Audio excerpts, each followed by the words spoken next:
Olá, o meu nome é Pedro Brito, sou Associate Dean da Nova SBE e diretor da iniciativa Voice Leadership. Esta iniciativa pretende apoiar pequenas e médias empresas a tornarem-se mais competitivas através da aquisição de conhecimento e promovendo também o acesso a uma rede de contactos relevantes para apoiar o seu crescimento. Para além do programa formativo presencial, a iniciativa conta também com conteúdos complementares online que pretendem explorar temas mais específicos do interesse das PMEs.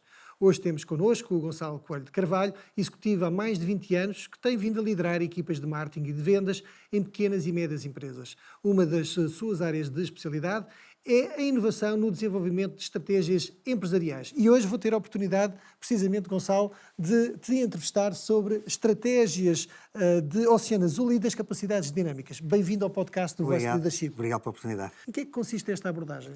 Ora bom, também era interessante, já que estamos a falar disto, dizer que as capacidades dinâmicas e o Oceano Azul são, digamos, as doutrinas mais frescas, não sendo propriamente muito frescas, são ainda as mais frescas e são aquelas que têm tido maior contributo em termos de investigação.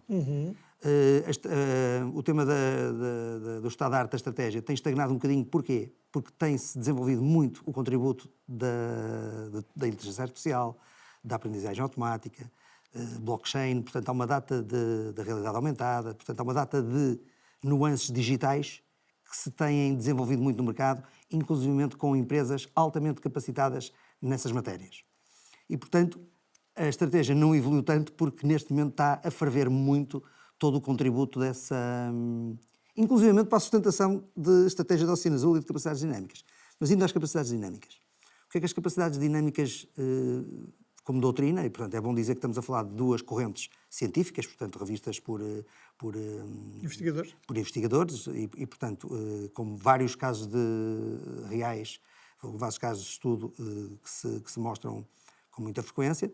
E, portanto, a estratégia das capacidades dinâmicas, o que é que vem trazer? Vem questionar o aspecto da sustentabilidade a prazo da estratégia, inclusivamente porque a estratégia do Oceano Azul confina ali com uma estratégia mais ou menos no mesmo timing, talvez um bocadinho anterior, que é a estratégia baseada em recursos e que vinha dizer que os recursos tinham que ser valiosos, raros, inimitáveis e insubstituíveis. E, portanto, mas que permanecia um bocadinho estática, sendo muito estática a estratégia das 5 forças que havia nos anos 80 e 90, da vantagem competitiva, e que era estática porque precisamente não havia a globalização, não havia o fenómeno da internet, não havia a digitalização como temos hoje. Na prática defende a ideia de que a estratégia deve ser dinâmica, é isso? Não que a estratégia deve ser dinâmica? Sim. Eu vou já concretizar porquê.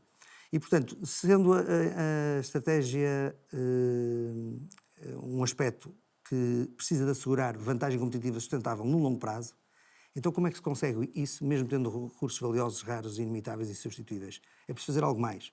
E esse algo mais é criar uma adaptação realmente muito grande, uma flexibilização muito grande da empresa, principalmente e primeiramente para começar a aprender. E aprender é aprender captando insights, portanto, captando aspectos do dia-a-dia, do mercado e, portanto, dos negócios, e consegue captar, apreender, percepcionar tudo o que são oportunidades que terá que construir e que terá que explorar dentro da empresa ou com contributos externos. E muitas vezes os contributos externos são importantes. Aquilo que se chama a inovação aberta, ou seja, recorrerem a conhecimento e a experiências de outras empresas ou de outros parceiros e incorporá-los no desenvolvimento de capacidades dentro da empresa. Então essas capacidades dinâmicas têm que ter, em primeiro lugar, essa capacidade de percepção e, num segundo lugar, antes do terceiro, a capacidade de aproveitamento dessas oportunidades, ou seja, captar essas oportunidades e construí-las dentro da empresa para, digamos, concretizar algo de valor e diferenciado para o mercado. O que é que vão ser essas oportunidades construídas? Vão ser a criação de capacidades ou melhoria de capacidades que podem estar até na empresa algo adormecidas, existirem, mas... Que tipo de capacidades é que estamos a falar? Capacidades que podem ser capacidades de inovação, que podem ser capacidades de otimização de processos. De otimização de processos, de logística, por exemplo, que pode passar pelo desenvolvimento de equipas dedicadas à investigação e ao desenvolvimento de produtos, e a partir daí a empresa capacita-se com a capacidade de poder construir e de fazer, de pôr as mãos na massa e de fazer e de levar avante esses objetivos, não é? À semelhança do Criar, Oceano criar, ao Azul, fim e ao cabo, boas práticas que não tinha, que passa a ter e que são diferenciadas no mercado e com elas vai, obviamente, encontrar uma procura vantagem também competitiva. e vai ganhar vantagem competitiva. Mas a questão tem a ver com o terceiro aspecto das capacidades dinâmicas, que as capacidades dinâmicas não asseguram vantagem competitiva sustentável, ou seja, a longo prazo, se não forem transformadoras. Aquilo que se chama reconfigurar as boas práticas que a empresa passa então a fazer. E, portanto, isto ao fim e ao cabo o que é?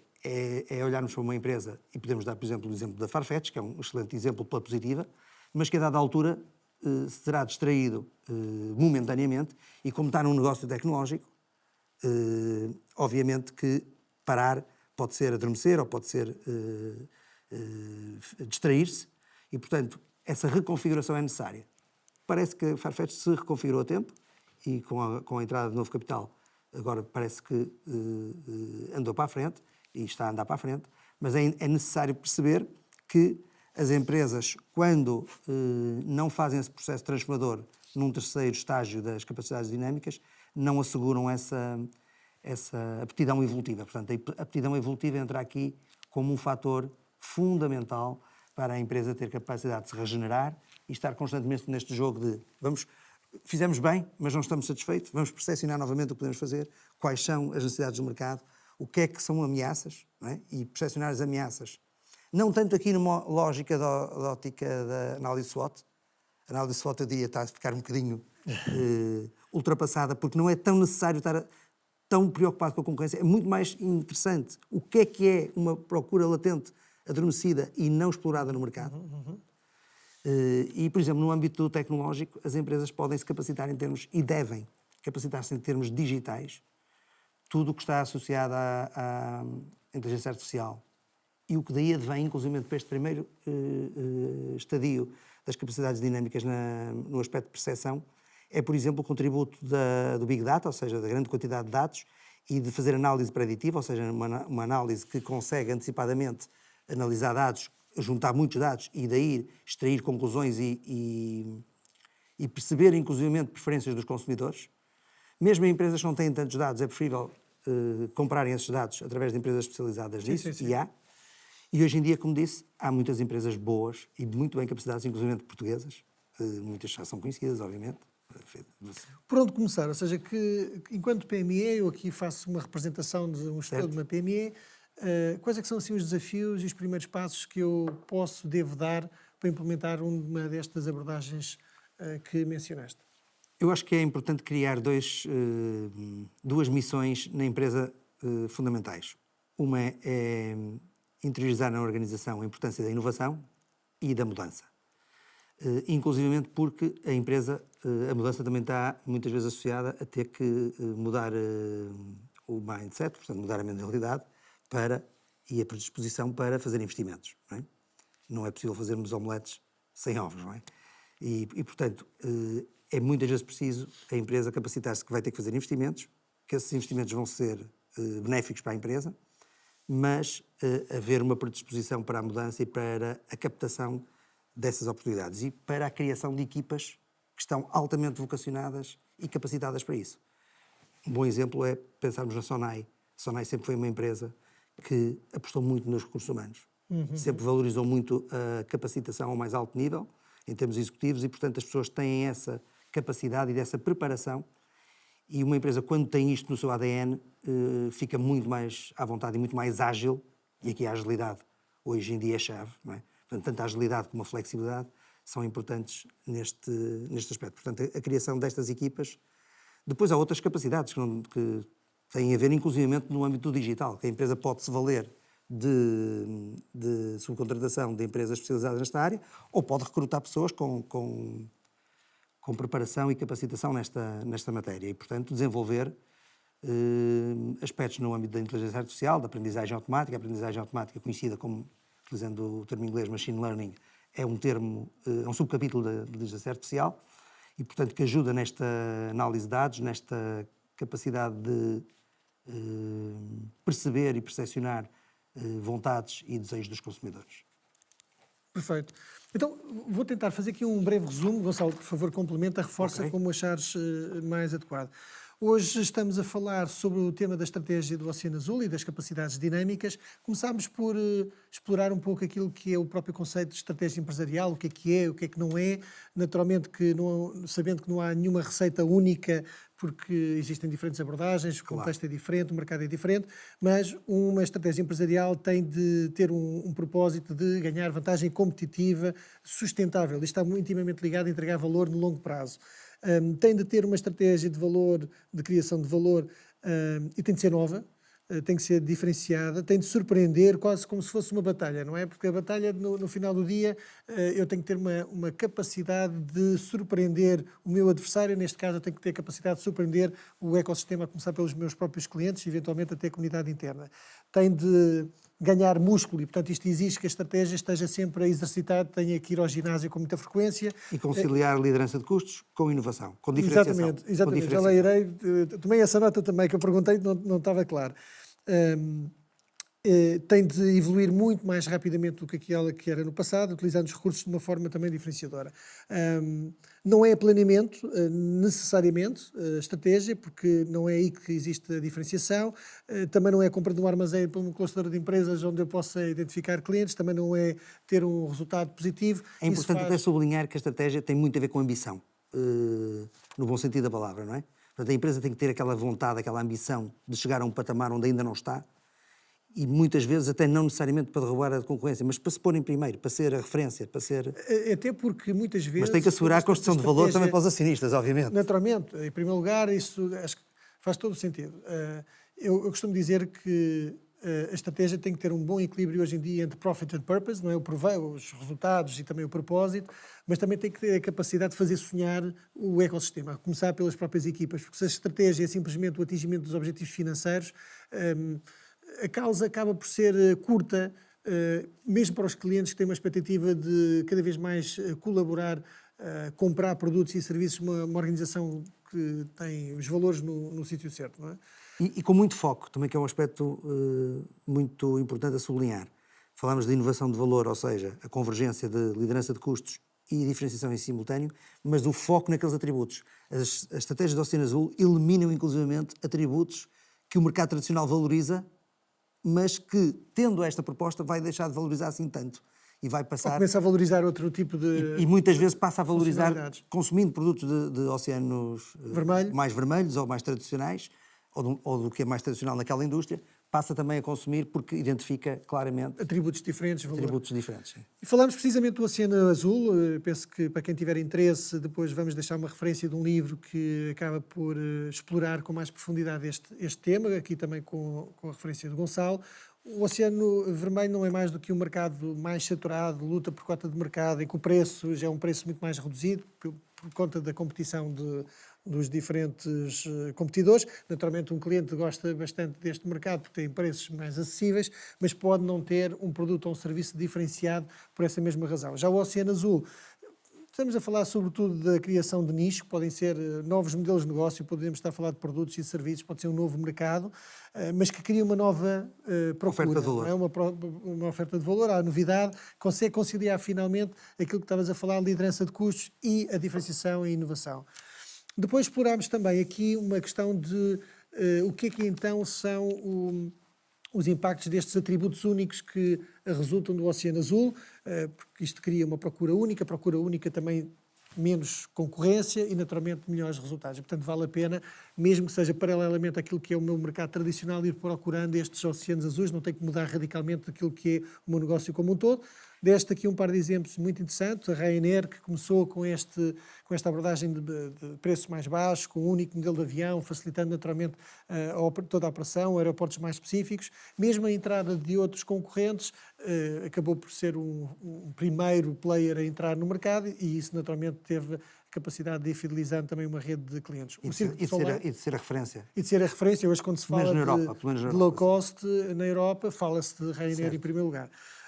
O Cirque du Soleil, não é? Recriou completamente o circo, sem animais, com equipas de teatro, refinou este conceito para um preço mais premium, mas que o mercado compreende estes atributos diferenciadores e, portanto, está disponível para pagar este preço mais elevado. Não é? Criou aqui um mercado dentro do mercado. E foi ao encontro de uma audiência que não tinha aquele tipo de espetáculo. E que se calhar, exatamente.